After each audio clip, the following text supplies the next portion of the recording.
ahora con Rosa Cerquín, analista del Centro Viña, quienes han realizado un balance de lo que fue ayer el debate municipal. ¿Cómo estás, Rosa? Muy buenas noches. Buenas noches. ¿Quién ganó? ¿Quién perdió? ¿Quién aprovechó su tiempo bien en términos de propuestas? ¿Cómo fue la performance? Bueno, de hecho, se esperaba, se tenía mucha expectativa con este debate. Había muchas dudas y muchas, hasta cierto punto, esta era la oportunidad para los candidatos para aclarar y para, ¿por qué no?, afianzar al electorado que tenían dentro de Lima, ¿no? Lamentablemente ha sido un debate bastante atropellado, por decirlo así. Las propuestas han sido bastante vacías y el uso del tiempo y dentro de la misma propuesta, el formato que propuso el Jurado Nacional de Elecciones, fue un poco, digamos, complicó un poquito el desarrollo correcto de las propuestas de los candidatos. Es decir, el formato quizá no era el indicado. ¿Podría mejorarse? Podría mejorarse, efectivamente. Con respecto a las propuestas, creo que hemos visto propuestas de todo tipo, desde populistas, algunas que ya se han presentado y que nuevamente, digamos, se reiteran en este periodo, y algunas que escapaban de las competencias que tiene la misma municipalidad, ¿no? Claro, aquí por ejemplo ustedes han presentado unos gráficos en los que, por ejemplo, vemos que Elizabeth León, quien estuvo hace unos minutos conmigo, en el tiempo que tuvo, a pesar de que ella dijo que era un tiempo muy breve, pues hizo 17 propuestas, Daniel Urresti 18. Daniel Urresti fue un caso especial porque él estaba centrado en una sola idea, que era la lucha contra la inseguridad ciudadana. La calidad de las propuestas y esta metodología que él tuvo, ¿fueron positivas? De hecho, como podemos ver también en lo que presentamos, él fue el candidato que mayor evasión a las preguntas tuvo, ¿no? Como bien mencionas, en cada pregunta que se le hacía, él regresaba a su temática principal, que era la seguridad ciudadana, y en ella, digamos, ha tratado de ahondar, pero lamentablemente, digamos, no ha podido causar el impacto frente a los demás candidatos que actualmente tenemos, digamos, en el top 3 para la alcaldía. Él era uno de los candidatos que tenía, digamos, mayor apertura. Sus propuestas han sido bastante carentes, por decirlo así, y lamentablemente, digamos, no ha podido expresar de una manera más sintética y clara las propuestas, aún en respecto a seguridad ciudadana, ¿no? Pero además también podemos ver cómo es que este debate nos permite ver cómo es que en situaciones de crisis los seres humanos pueden responder, ¿no? Y algunos claramente no saben manejar la presión. Sí, de hecho ha tenido ciertos impases. Bueno, en el caso de Daniel Urresti, esto ya se repite, ¿no? Ya lo hemos visto anteriormente en el debate que también hubo para las elecciones presidenciales. En la actualidad, digamos, ha sido un formato parecido, bastante confrontacional. No ha podido, digamos, tener tantos ataques.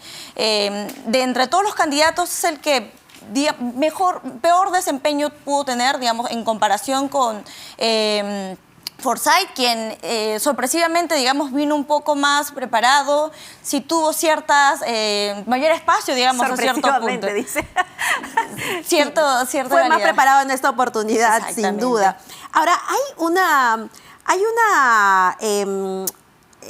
una señal que ustedes hacen respecto a las falacias, ¿no? ¿A qué se refieren con falacias? Uno diría mentiras, porque a esas alturas, cuando uno va a un debate, sabe perfectamente bien que lo que dice es una imprecisión, es una verdad rotunda o una mentira tal cual. Y el señor Gonzalo Alegría posee 5, a lo que ustedes llaman falacias. ¿A qué se refieren?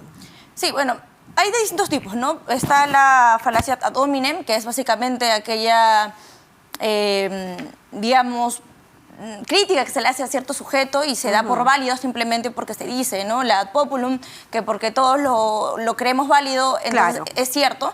Digamos que en ese sentido es que van un poco dirigidas las afirmaciones sobre falacias, ¿no? Como podemos ver, el más falaz dentro del estudio que tenemos, hemos colocado al candidato Alegría, ¿no? Como el que más, digamos, ha generado su retórica al respecto dentro de su discurso sí ha sido un poco controversial, por decirlo así, ¿no? Sí ha tratado de cambiar, no tanto en propuestas, sino que apuntaba mucho más a su defensa, de acuerdo a las recientes denuncias que salieron. Entonces, digamos que iba más apuntado en eso, ¿no?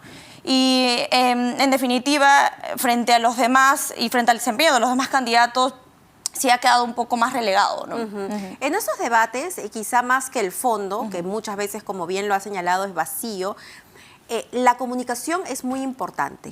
Más es el cómo lo digo que lo que digo en sí. En ese sentido, ¿quién fue el más opaco y quién el más brillante?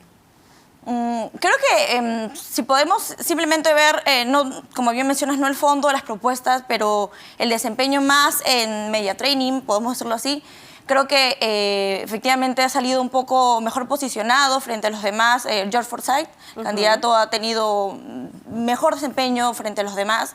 El siguiente, digamos, bueno, los más grandes perdedores, por decirlo hasta cierto punto, sí fueron López Aliaga junto con Daniel Urresti, ¿no? ¿Por qué López Aliaga?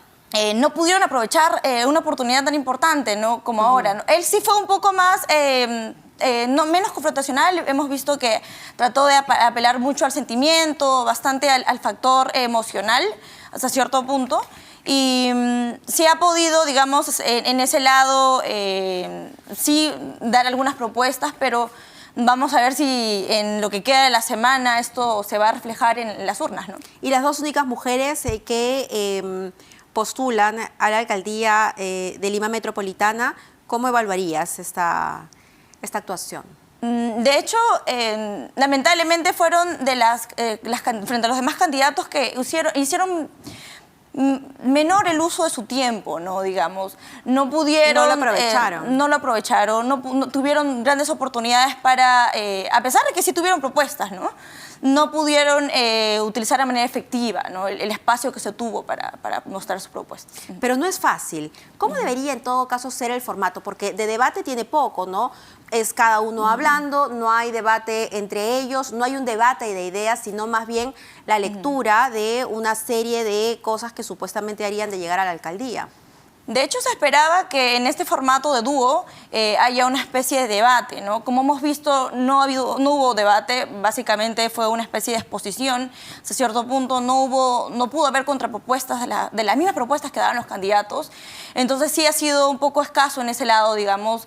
Por otro lado, también se temía un poco de que pudieran caer en la confrontación, en ataques más directos. Esto raramente no se ha dado, solamente han sido, creo que Omar Chejade, el candidato, fue el que tuvo mayor número de ataques en ese lado, pero digamos, el Jurado Nacional de Elecciones intenta cambiando cada vez que puede, digamos, brindando mayor apertura, ¿no? Esta vez, digamos, ha sido un poco complicado que los candidatos puedan tener este mejor desenvolvimiento, ¿no? Digamos. Bueno, esperemos que entonces los electores de sus propias casas hayan hecho su propia evaluación respecto nuevamente de por quienes no votarían definitivamente o de quién podría estar entre sus favoritos. Hay algunas personas que deciden en la misma cola, ¿no? Cuando están haciendo la fila para votar, ¿no? Y es muy emocional y depende también de lo que pase en los próximos días. No sabemos también si veremos más denuncias respecto a los candidatos. Muchísimas gracias, Rosa Serquín, analista del Centro Wiña, que ya venimos tras la pausa.